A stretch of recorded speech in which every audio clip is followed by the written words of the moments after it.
Cérémonie des dépôt de gerbe. La gerbe de Madame le maire du conseil municipal d'Aix-en-Provence, déposée par Monsieur Gérard Deloche et Monsieur Jean-Pierre Bouvet.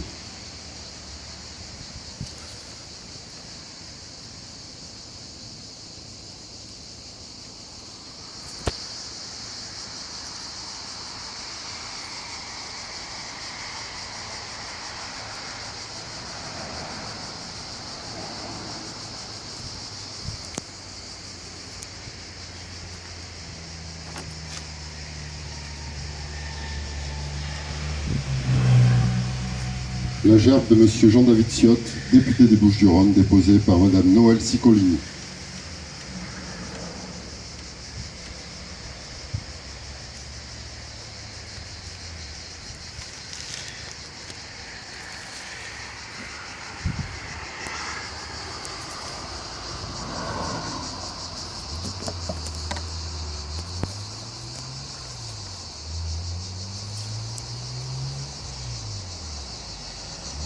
La gerbe du souvenir français.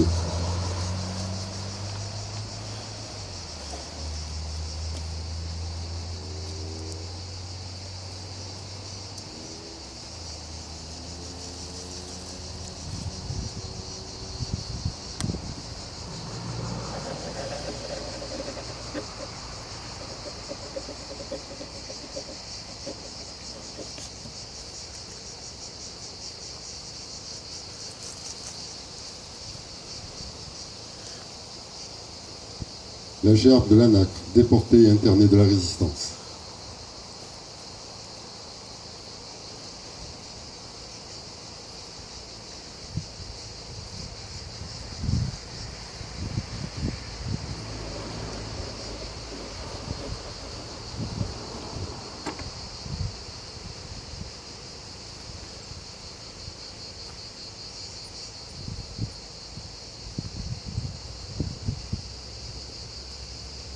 Aux morts.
Repos.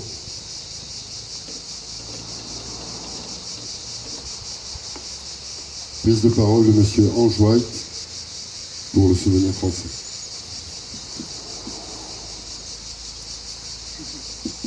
Mesdames et messieurs, ici devant cette stèle, nous rendons un hommage solennel à la résistante Irma Rebo qui fut lâchement fusillée par la Gestapo au matin du 21 juin 1944.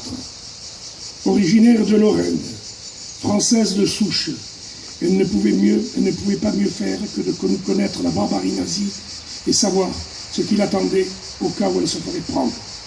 Consciente du danger et au péril de sa vie, elle n'hésita pas à accomplir son devoir.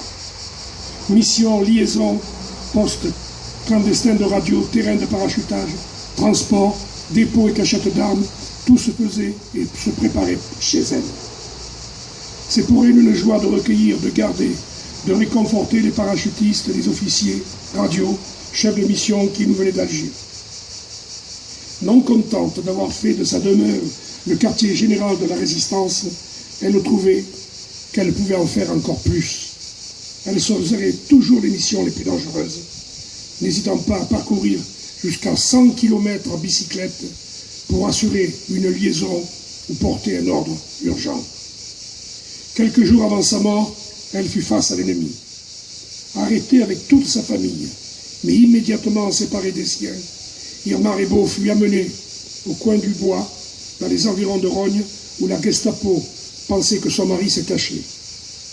C'est à cet endroit qu'après avoir été torturée, questionnée, elle fut exécutée de 16 balles de mitraillette par 3 miliciens conduits par le responsable principal de la Gestapo marseillaise, Dunkerque de l'âge. Et, afin de rendre son visage méconnaissable, la mutila.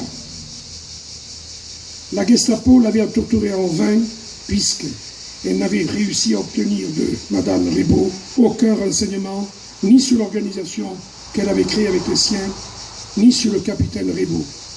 Son corps fut laissé là. Quelques jours plus tard, un gendarme en tournée, en compagnie de M. Elie, photographe, qui à l'époque prenait en photo toutes les personnes exécutées par la milice, découvrit le corps. On l'enterra alors sans prévenir, sans parvenir à l'identifier, dans le cimetière d'Aix-en-Provence.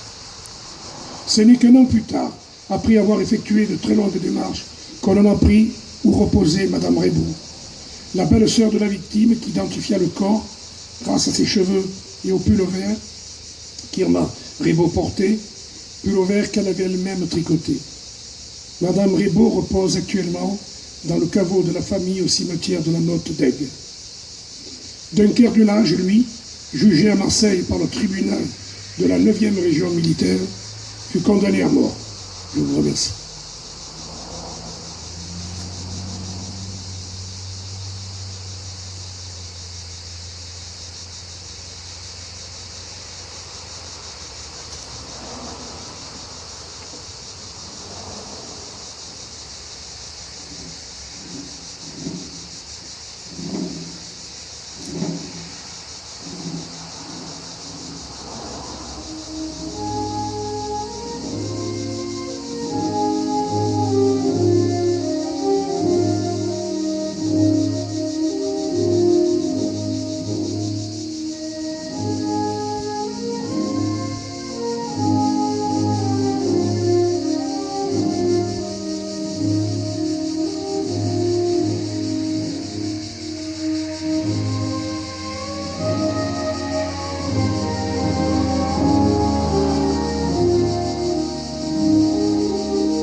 La cérémonie est terminée, les autorités saluent les drapeaux.